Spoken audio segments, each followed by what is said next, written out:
Ang ating pambansa analysis ay kaugnay sa panawagang pagreforma sa Philippine Crop Insurance System upang mapatatag ang proteksyon ng mga magsasaka at mangingisda laban sa mga epekto ng kalamidad. Ihatid dyan ni Bombo Kervin Gamad. Kalamidad, muling umigting ang panawagan para sa reforma sa Philippine Crop Insurance System, isang panawagang makatwiran at napapanahon. Tulad ng binigyang diin ni House Committee on Agriculture and Food Chairperson at Quezon 1st District Representative Mark Enverga, kailangang tiyakin ng pamahalaan na hindi napapabayaan ang mga magsasaka at mangingisda na siyang tunay na sandigan ng ating ekonomiya. Taon-taon nilalampaso ng bagyo, tagtuyot at iba pang sakuna ang kabuhay ng ating mga nagbubungkal ng lupa at nangingisda sa karagatan. Sa kabila nito, marami pa rin sa kanila ang hindi sapat ang proteksyong natatanggap mula sa kasalukuyang crop insurance system.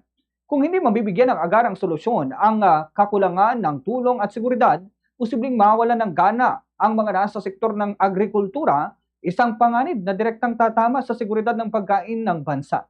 Isa sa mga inihaing resolusyon ay ang Weather-Based Index Crop Insurance System, kung saan automatikong makakatanggap ng kabayaran ng mga magsasaka batay sa tindi ng pinsalang dulot ng masamang panahon. Isang makabagong mekanismo ito na maaaring magpabilis sa proseso ng ayuda at magpababa ng panganib sa pagkaantala ng tulong. Ngunit higit pa rito, kailangan ding tiyakin ng pamahalaan na sapat ang pondo, impormasyon at edukasyon para sa mga benepisyaryo. Maraming magsasaka at mangingisda ang hindi pa rin lubos na nakakaunawa sa mga benepisyo ng crop insurance.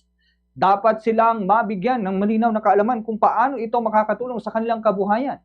Bukod dito, kailangan palakasin ang pakikipag-ugnayan ng gobyerno sa lokal na pamahalaan at pribadong sektor upang matiyak na mabilis na makakarating ang tulong sa mga apektado. Hindi sapat ang pulisiya kung kulang sa implementasyon at koordinasyon sa mga rehiyon. Panahon na upang gawing mas episyente, makatao at makabago ang sistemang nagproprotekta sa ating mga bayani sa bukid at dagat.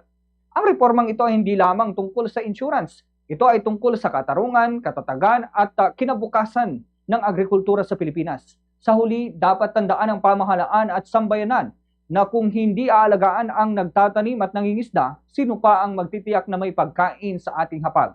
Ang tunay na reforma ay ang pagbibigay ng seguridad at dignidad sa mga taong bumubuhay sa ating bayan. Yan ang ating Bombo News Analysis. Ako si Bombo Kervin Gamad, Basta Radyo. Bombo!